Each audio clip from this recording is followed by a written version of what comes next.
बिस्मिल्लाहिर्रहमानिर्रहीम। अस्सलाम वालेकुम dear students, welcome to Stars Academy LMS, head office Johar Town. 2 lectures हमारे मुकम्मल हो गए। आज हम बात कर रहे हैं लेक्चर नंबर 3 की, और लेक्चर नंबर 3 जो है उसमें हमने स्टोइकियोमेट्री की बात करनी है। सबसे पहले मेरा जो सबसे ज़रूरी सवाल है आपसे वो ये कि हमारी प्रैक्टिस बुक जो है वो सब स्टूडेंट्स के पास है या कोई ऐसे स्टूडेंट्स अभी भी मौजूद हैं जिनके पास टॉपिकल प्रैक्टिस बुक ना हो, ये बता दीजिए।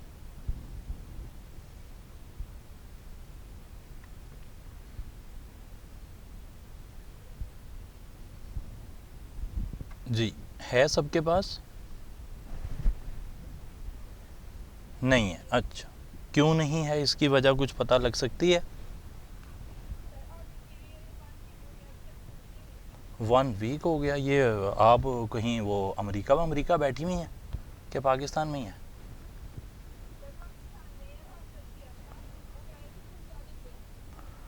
अच्छा, आपने ना अपना नाम वगैरह जो है यहाँ पे मैसेज आ जाता है इनबॉक्स में, अलग से आ सकता है कि वो ग्रुप? क्या नाम है? निदा। अच्छा जी। अच्छा, आज वो कह रहे हैं कि आ जाएगी अब? अच्छा, चलें, ठीक हो गया जी। और किसी ने अगर ऑर्डर की हुई है तो उसे भी मिल जाएगी। मैं फिर भी इन्हें कह देता हूँ, बार बार मेरा जो ये प्रैक्टिस बुक का आपको कहने का मकसद है वो ये है कि आप लोग पढ़ते रहेंगे और प्रैक्टिस नहीं करेंगे, सही प्रैक्टिस नहीं करेंगे तो उसका फ़ायदा कोई नहीं होना। वो चीज़ें ना बड़ा क्लटर हो जाता है, इकट्ठा हो जाता है डाटा, और डाटा जब इकट्ठा हो जाए तो फिर उसको ना पीछे से वापस जाके याद करना या उसको बार बार पीछे से जो है वो जिसे आप कहते हैं कि लेकर चलना काम को साथ साथ, वो मुश्किल हो जाता है। इसलिए आज का काम आज ही करें, कल पर ना डालें, और प्रैक्टिस लाजमी करें।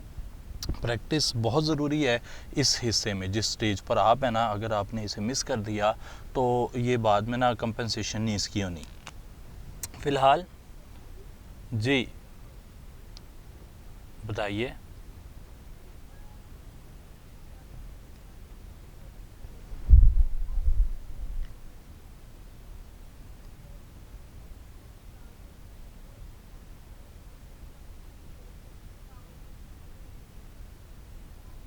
अच्छा जी, इन्होंने ना सवाल पूछा, कोई गैस है और उसका 1 डेसीमीटर क्यूब है और उसके अंदर 2.68 10⁻22 मॉलिक्यूल्स लिखे हुए हैं।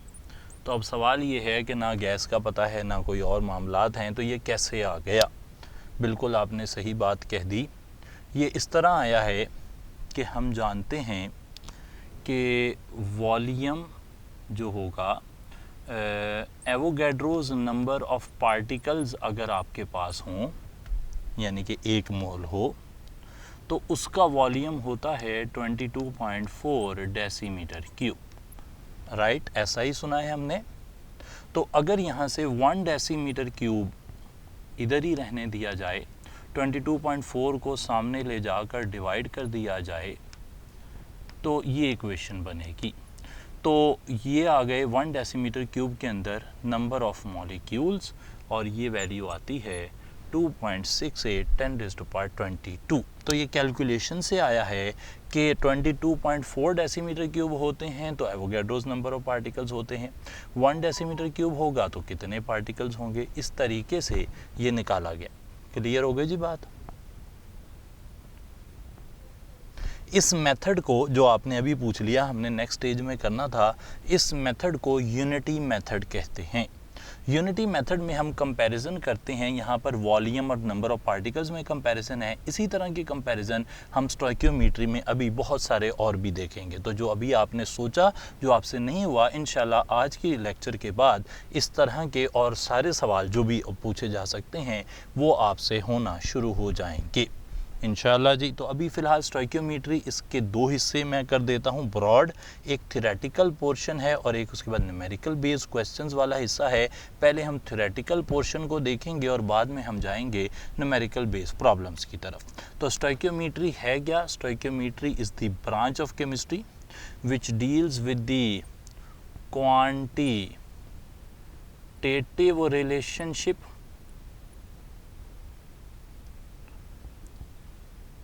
between reactants and products in balanced chemical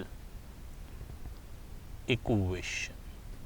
ठीक है जनाब। अब आमतौर पर लोगों का ऐसा सोचना होता है कि ये पूरी डेफिनेशन क्यों लिख दी इन्होंने, इतना ज़्यादा लिखने की क्या ज़रूरत थी।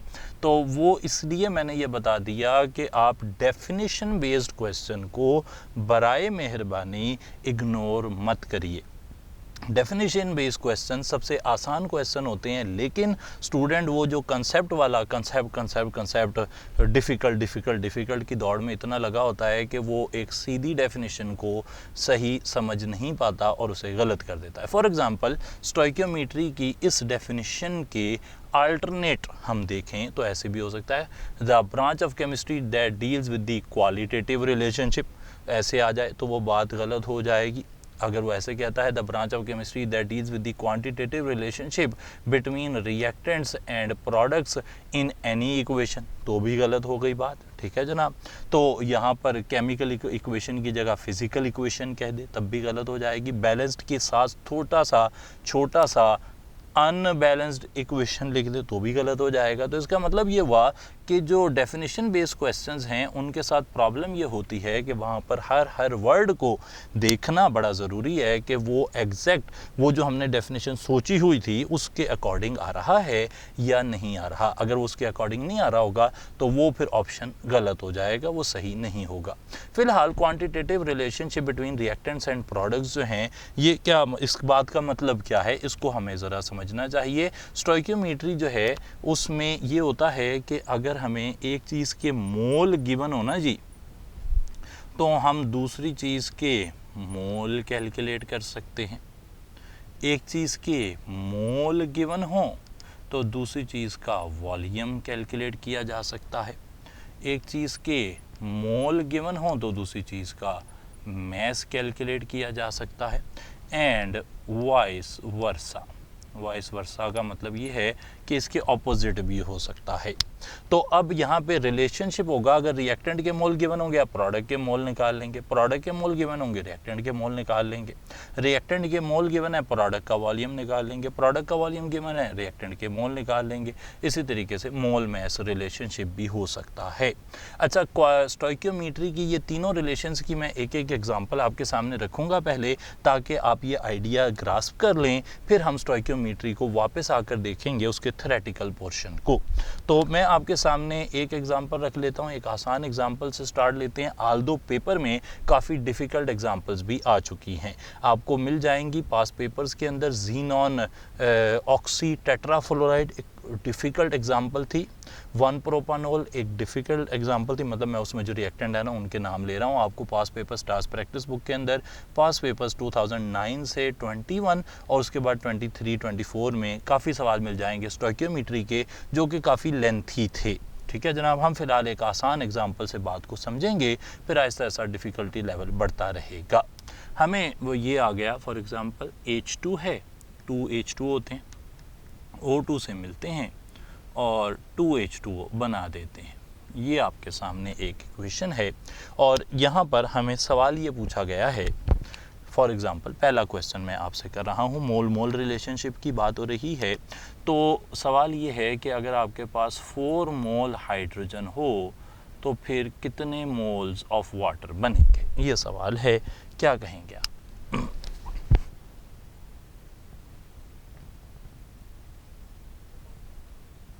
कितने बनेंगे जनाब? 1, किसी ने कहा कि 1 बनेंगे, किसी ने कहा 2 बनेंगे, कोई शायद 4 कह दे, कोई शायद 6 कह दे। तो क्या ऑप्शन आपको लगता है फिलहाल?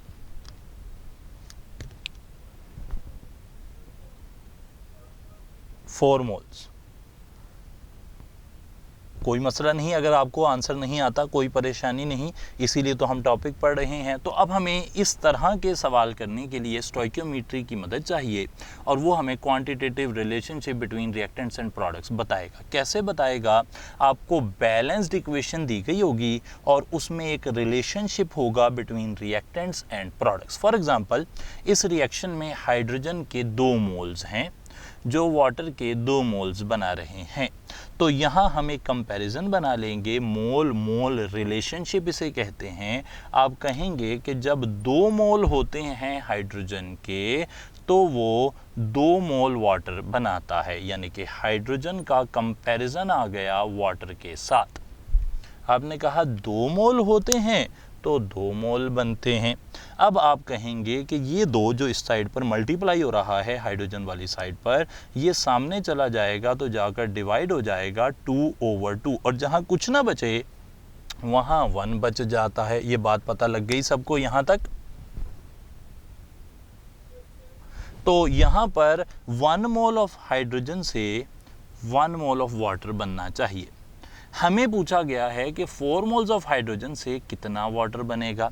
तो मैं लेफ़्ट साइड पर 1 को 4 से मल्टीप्लाई करता हूँ, तो मुझे राइट साइड पर भी 1 को 4 से मल्टीप्लाई करना पड़ेगा, क्योंकि इक्वेशन के दोनों साइड पर एक जैसा सलूक किया जाता है। तो इससे नतीजा ये निकला कि 4 मोल हाइड्रोजन हो तो उनसे 4 मोल वाटर बनने चाहिए। तो इस हिसाब से आंसर बन गया चार्ली। सारे लोग अग्री करते हैं ऐसे ही है? चल, ये बात तो पता लग गई। अब हमें सवाल जो है मोल मैस रिलेशनशिप का भी एक कर लेना चाहिए इसी हिस्से से। और अब की बारी हमें सवाल में थोड़ी सी हम चेंजिंग कर लेते हैं, थोड़ा डिफरेंट हो जाए सवाल। और वो ये है कि आपके पास ऑक्सीजन जो है, ऑक्सीजन इसका हाफ मोल है। थोड़ा ना ये फ्रैक्शंस को भी देखना चाहिए। हाफ मोल है ऑक्सीजन का, और पूछा गया है कि मैस ऑफ वाटर जो यहाँ से बनेगा वो कितना होगा। तो क्या आप कैलकुलेट कर सकते हैं? मैं ऑप्शंस भी दे देता हूँ। 18 ग्राम है, 36 ग्राम है, 9 ग्राम है और 15 ग्राम है फॉर एग्ज़ाम्पल। अल्फ़ा आपने लगा दिया। कैसे लगा दिया अल्फ़ा, कुछ गाइड करेंगे बाकी लोगों को भी?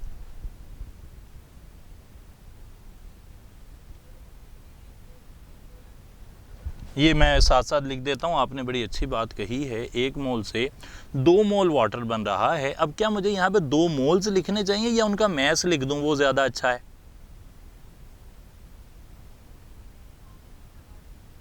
यहाँ पर मोल्स हैं ऑक्सीजन के और मैस है वाटर का, तो 2 मोल्स का मैस भी मैं निकाल लूँ तो ज़्यादा अच्छा हो जाएगा, 36 ग्राम। क्या ख्याल है जी, ऐसे कर लूँ? बिल्कुल, चलें। 1 मोल से 36 ग्राम बनते हैं। अब मेरे पास कितने हैं? Half mole. अब आप आगे क्या किया आपने, बताइएगा ज़रा।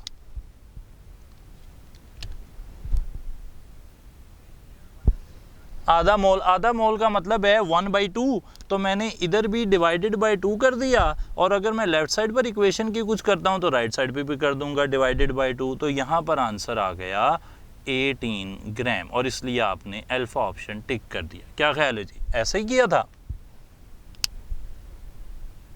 हाँ, मोर और लेस आपको शायद याद ना आ रहा हो कि आपने ऐसा किया या नहीं। ये मैं इसलिए कह रहा हूँ कि हमारा जो दिमाग की प्रोसेसिंग है वो काफ़ी तेज़ होती है, हम देखकर ही वो काम कर लेते हैं, जो कि लिखने में काफ़ी टाइम लेता है। तो आपने कहा जी 1 मोल से 2 मोल बने, 1 मोल से 36 ग्राम, तो आधे मोल से 18 ग्राम। बिल्कुल सही है, लेकिन ये जो मैंने यहाँ पर लिखा ये वो कैलकुलेशन है जो ब्रेन स्टेप वाइज करता है। वो इतनी तेज़ी से कर लेता है कि हमें फील नहीं होता, वरना करता वो भी यही कुछ है। तो 1 मोल से 36, हाफ मोल से 18।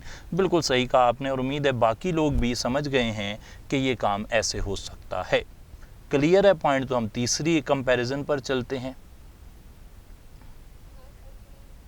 चलिए आगे चलते हैं। अब हमें ये एग्जाम्पल मैं यहाँ पर लिख देता हूँ। ये गैस की फॉर्म में है, ये गैस की फॉर्म में है, ये लिक्विड की फॉर्म में होता है। क्या मोल वॉल्यूम रिलेशनशिप के लिए ये एक अच्छी इक्वेशन है या नहीं है?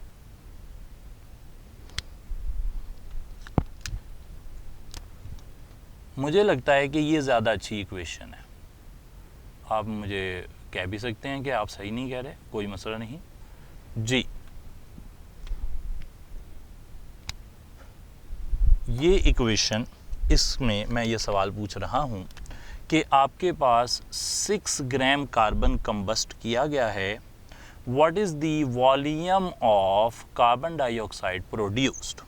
ऑप्शन मैंने दे दिए हैं कि क्या वो मोलर वॉल्यूम है, क्या 2 VM है, क्या हाफ VM है, क्या 1/4 VM है, क्या ख्याल है आपका?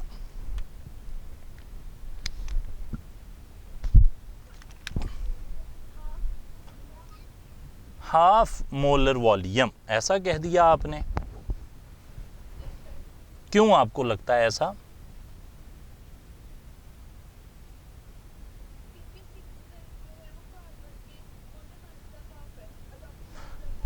अच्छा जी, यानी कि पहले आपने कंपेयर किया, आपने कहा कि जी 1 मोल है, 1 मोल हो ना ये, तो उससे वॉल्यूम बनता है 22.4 डेसीमीटर क्यूब।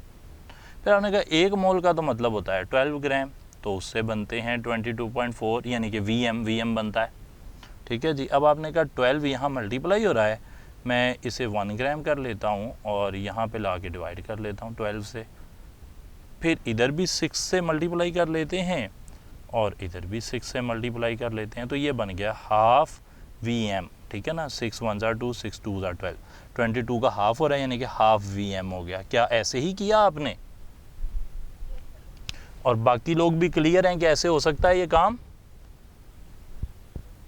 तो हमने ये देख लिया। अब आपने एक चीज़ और नोट की हो अगर, वो ये कि हमने मोल वॉल्यूम रिलेशनशिप लिखा था, लेकिन हमारी स्टोइकियोमेट्री हर बारी मोल के साथ कनेक्ट होने में यकीन नहीं रखती। मोल की जगह मैस भी गिवन हो और दूसरे का वॉल्यूम भी पूछा हो तब भी काम हो सकता है, यानी कि there are total 6 relationships that can be deduce. 3 तो मैंने आपके सामने लिख दिए, इसके अलावा मोल की जगह पे मैस गिवन हो तब भी काम हो जाएगा, दोनों का मैस हो तब भी काम हो जाएगा, कोई भी एक चीज़ गिवन हो, दोनों का वॉल्यूम हो तब भी काम हो जाएगा। हर तरह के रिलेशनशिप आप इस तरह बना सकते हैं। ये एक बेसिक फ्रेमवर्क है, इस पे आप अपनी इमारत खड़ी करेंगे, चाहे जितनी मर्जी ऊपर चली जाए, वो बेस की यही रहनी है। ठीक हो गई जी बात। फॉर एग्जाम्पल जी अच्छा रिपीट, ये वाली बात रिपीट कर दें जी। मोल वॉल्यूम रिलेशनशिप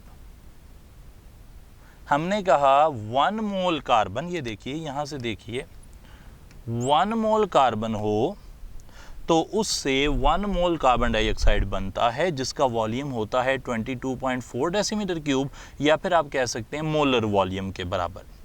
और 1 मोल हमें गिवन डाटा जो है वो मोल्स में नहीं दिया हुआ। अगर हमें मोल्स में दिया होता तो हम मोल्स को डायरेक्ट पुट कर देते, अभी तो हमें ग्राम्स में दिया हुआ है, तो फिर हमने अपनी इक्वेशन के अंदर डाटा चेंज कर लिया। हमने कहा 1 मोल का मतलब 12 ग्राम कार्बन, तो उससे बनता है मोलर वॉल्यूम।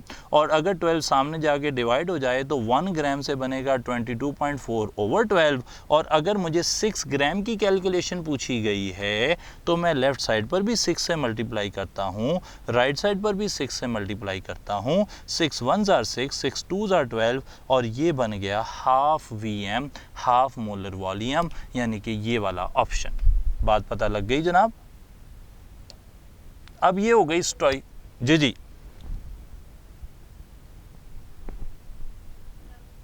ओके, डन हो गया जी। आगे चल पड़ते हैं, स्टोइकियोमेट्री का थ्योरेटिकल पोर्शन लेकर आगे चलते हैं। Stoichiometry deals with the quantitative relationship between reactants and products in a balance chemical equation. और अब जब स्टोइकियोमेट्री की बात होती है तो 2 कंडीशंस एज्यूम की जाती हैं और 2 लॉज ओबे होते हैं। ये दोनों हमें जो जिसे आप कहते हैं स्टेटमेंट बेस्ड क्वेश्चन, जिसमें लंबी लंबी स्टेटमेंट्स लिखी होती हैं, उनमें पूछे जा सकते हैं। मैं दोनों आपसे जिक्र कर रहा हूं। पहले कौन सी एजम्पशंस हैं स्टोइकियोमेट्री की, वो आप नोट कर लीजिए, और फिर कौन से लॉज ओबे होते हैं। पहली assumption, all reactants form products, ठीक है जनाब। और दूसरा, नो साइड रिएक्शंस अकर, कोई साइड रिएक्शंस भी नहीं होते। अब आ जाएं कौन से लॉज ओबे होते हैं, ये भी दोनों आपको पता होने चाहिए, क्योंकि ये सवाल दोनों बन सकते हैं कि एजम्पशंस कौन कौन सी हैं। तो 4 एजम्पशन होंगी, 3 इरेलेवेंट होगी, 1 रेलेवेंट होगी। लॉज कौन से वे होते हैं? पहला है law of conservation of mass, यानी कि मैस कंजर्व रहता है। और दूसरा आ गया law of definite proportions, definite proportions obey होगा। ठीक है जनाब, तो ये बात भी हमारे जहन में रहनी चाहिए। चलिए जनाब, तो ये पता लग गया। अब आगे चल पड़ते हैं। हम आपके सामने एक इन्फॉर्मेशन लिख रहे हैं, देखिए कुछ अंदाज़ा होता है इसके हवाले से कि नहीं, कि आपके पास 72 ग्राम मैग्नीशियम है कंप्लीटली आयोनाइज्ड। ये है equation. Magnesium forms magnesium +2 electrons. ठीक है जनाब, आपको पूछा है number of particles, number of electrons in total released, वो कितने हैं। स्टोइकियोमेट्री का इस्तेमाल कर लीजिए और बताइए कि कितने number of electrons in total जो हैं वो रिलीज़ हुए होंगे। और ऑप्शन आपके पास आ गए ये 4Na alpha option, 6Na beta option, 8Na Charlie option, none of these delta option. देखिए ज़रा, यहाँ से मैं ये बता दूँ कि आपको जो मैंने रिलेशनशिप बता दिए वो रिलेशनशिप आप किसी तरह भी लगा सकते हैं। आपको इलेक्ट्रॉन निकालने हैं, आप ये इलेक्ट्रॉन के साथ भी कंपैरिजन कर सकते हैं। Mole electron comparison, mass electron, कुछ भी कंपैरिजन का तरीका आपने सीखना है, लगा कुछ भी सकते हैं। जी आंसर बताइए। चार्ली, बीटा कह दिया काफ़ी सारे लोगों ने, और कैसे कह दिया बीटा, ये ज़रा हम इनसे पूछ भी लेते हैं। वैसे नज़र तो आ रहा है, उन्होंने ये कहा कि भाई मैग्नीशियम का मैस है हमारे पास और कैलकुलेशन करने हैं हमने number of particles of electrons. तो मैस जो मैग्नीशियम होता है, अगर उसके 24 ग्राम होते हैं, यानी कि 1 मोल होता है, ये 1 मोल है जनाब, 1 मोल होता है, तो उससे 2Na जो हैं वो बन रहे हैं। क्यों? क्योंकि 2 मोल बन रहे हैं। ये बात सबको पता लग गई। और 1 ग्राम होगा तो 2Na ओवर 24 हो जाएंगे, और अगर 72 ग्राम होंगे तो 2Na ओवर 24 हो जाएंगे, मल्टीप्लाइड बाय 72 हो जाएंगे। 24 1s are 24 3s are। ये तो बिल्कुल सही आंसर है जनाब, बीटा ऑप्शन बिल्कुल सही। किसी को डाउट है कि ये काम कैसे हुआ है तो बता दीजिए।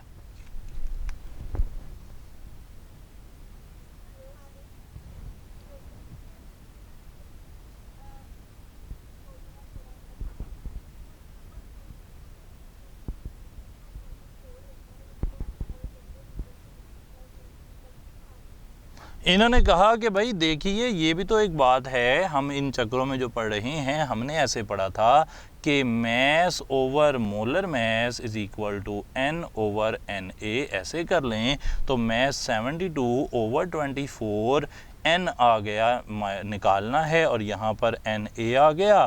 तो ये यहाँ पे क्या फिर बात बनी, ज़रा देखिए। यहाँ पर आंसर जो है वो क्या आ गया, यहाँ पर आ गया, ये तो 3Na नहीं आ रहा, 3Na आ रहा है। ठीक है जनाब, अब हमारा आंसर आ गया 6Na। वजह क्या है, यहाँ पर ये वाले फार्मूले के साथ ये है कि हर मैग्नीशियम 2 इलेक्ट्रॉन देता है। ठीक है जनाब, तो 2 इलेक्ट्रॉन को यहाँ पे आपको याद रखना है कि एंड पे आपने मल्टीप्लाइड बाय 2 करना है, क्योंकि आप मैग्नीशियम को सिंगल यूनिट के तौर पे ले रहे हैं, तो आंसर सिंगल इलेक्ट्रॉन का आ रहा है, मल्टीप्लाइड बाय 2 करना पड़ेगा। तो अगर आपको पता है वो तो हो जाएगा उससे, वरना ये सीधा सा तरीका है, इससे भी काम कर लें, वो ज़्यादा बेहतर आसान हो जाएगा। क्या ख्याल है जी? पता लगा आइडिया के दोनों रास्ते हैं, और उस वाले रास्ते में एंड पे आपको, क्योंकि आपने मैग्नीशियम से एक सिंगल इलेक्ट्रॉन निकालने के पार्टिकल निकाल लिए, तो अब आपने जब टोटल निकालना है तो 2 से मल्टीप्लाई करना पड़ेगा। क्यों? दोबारा से देखिए, ये क्या है, मैस ऑफ मैग्नीशियम, ये क्या है, मोलर मैस ऑफ मैग्नीशियम, ये क्या है, number of particles of magnesium, ये है एवोगैड्रोज नंबर। हमने कहा था जिस चीज़ के बारे में इंफॉर्मेशन दी गई हो उसी के बारे में सवाल किया गया हो तो सही आंसर आता है। अगर उसके बारे में सवाल ना किया गया हो, उसके आगे कोई इलेक्ट्रॉन, प्रोटॉन, न्यूट्रॉन वगैरह के बारे में सवाल किया गया हो, तो एंड पे आके आपको मल्टीप्लाई भी करना पड़ेगा उस डिजिट से जो अंदर इलेक्ट्रॉन या प्रोटॉन या जिसकी भी तादाद है, इसलिए 2 से मल्टीप्लाई किया। आपको वो याद है, वेरी गुड, कोई मसला नहीं याद आ रहा। दूसरा तरीका भी, हमेशा एक से ज़्यादा तरीके काम को करने के हों मैथमेटिक्स में तो वो फ्रूटफुल ही होता है, वो हार्मफुल नहीं होता। अग्री करते हैं जी बात से? चलिए, ज़बरदस्त हो गई बात। स्टोइकियोमेट्री हमने देख ली। स्टोइकियोमेट्री के बहुत सारे सवाल जो हैं वो आपके सामने मौजूद हैं, वो आपने हल करने हैं। स्टोइकियोमेट्री जब आप आज प्रैक्टिस कर लेंगे तो कल फिर हम जाएंगे लिमिटिंग रिएक्टेंट पर, जो इसके थोड़ा सा इससे ना एडवांस टॉपिक होगा, और फिर उससे एडवांस टॉपिक होगा यील्ड। कल का हमारा काम है इंशाल्लाह 2 चीज़ें, लिमिटिंग रिएक्टेंट और यील्ड, वो ख़त्म करेंगे। आज के हवाले से कोई सवाल है तो बता दीजिए।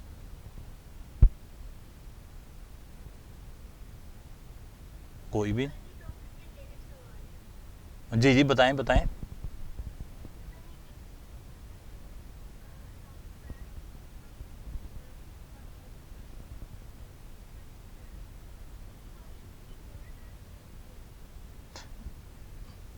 अगर वर्ड लिखा हुआ है atomic mass, molecular mass, ionic mass, formula mass expressed in grams, तो फिर उसे मोलर मास कहेंगे।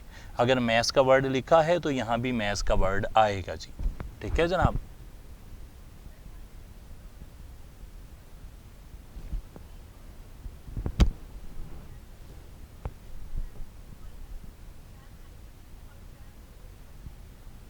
बिल्कुल सही कहा आपने। फर्स्ट ईयर की जो पंजाब की टेक्स्ट बुक है उसके अंदर ऐसे लिखा हुआ है, लेकिन वो सही इन्फॉर्मेशन नहीं है। अगर आप, बल्कि आपने ये फर्स्ट ईयर पढ़ी है तो आपने 9th भी यही वाली पढ़ी होगी, और वो 9th जो है वो एक बड़े ज़बरदस्त ऑथर हैं, चौधरी सनाउल्लाह साहब, गवर्नमेंट कॉलेज यूनिवर्सिटी में हालिया भी रिटायरमेंट के बाद भी पढ़ा रहे हैं। उन्होंने वो बुक लिखी है और उसमें उन्होंने यही जो कन्फ्यूजन है जो कि फ़र्स्ट ईयर में है, ये पंजाब यूनिवर्सिटी के और जीसी के ओल्ड जो प्रोफेसर्स थे उन्होंने लिखी थी। उन्होंने ये गलत कर दिया वर्ड, ये वाला पर्टिकुलर, जिसकी वजह से कन्फ्यूजन है। जो ऑथेंटिक डेफिनेशन है वो यही है कि अगर atomic mass, molecular mass, formula mass, ionic mass को ग्राम्स में एक्सप्रेस किया जाए तो वो क्वांटिटी रिप्रेजेंट मोल को करती है, लेकिन उस मास को आप मोलर मास ही कहते हैं। ठीक है जनाब। ये देखिए मैं लिख देता हूँ, एटॉमिक मास को आपने ग्राम्स में एक्सप्रेस किया तो आप उसे ग्राम एटॉमिक मास कहेंगे या मोलर मास कहेंगे। सिमिलरली एक और लिख देता हूँ, बाकी 2 आप समझ लेंगे कि वो भी इसी तरह हैं। अगर आप मॉलिक्यूलर मास को ग्राम्स में लिखेंगे तो उसे ग्राम मॉलिक्यूलर मास कहेंगे या फिर मोलर मास कहेंगे। और ये quantity of substance although it represents mole, लेकिन अगर दोनों ऑप्शन आ जाएं, ये वाला और ये वाला, तो फिर मोलर मास ही टिक होगा, क्योंकि मोलर मास में 1 मोल के मास को ही मोलर मास कहते हैं। लेकिन if you have only 1 choice तो फिर मोलर मास ही चुना जाएगा अनडाउटेडली। ठीक है जनाब। चलिए, हमारी प्रेप बुक में भी ऐसे ही लिखा हुआ है, वो आप देख लें। और ये जो फर्स्ट ईयर की डेफिनेशन है इसे भूल जाएं वक्ती तौर पर। और कोई सवाल जनाब? चलिए छुट्टी करते हैं। अल्लाह हाफ़िज़।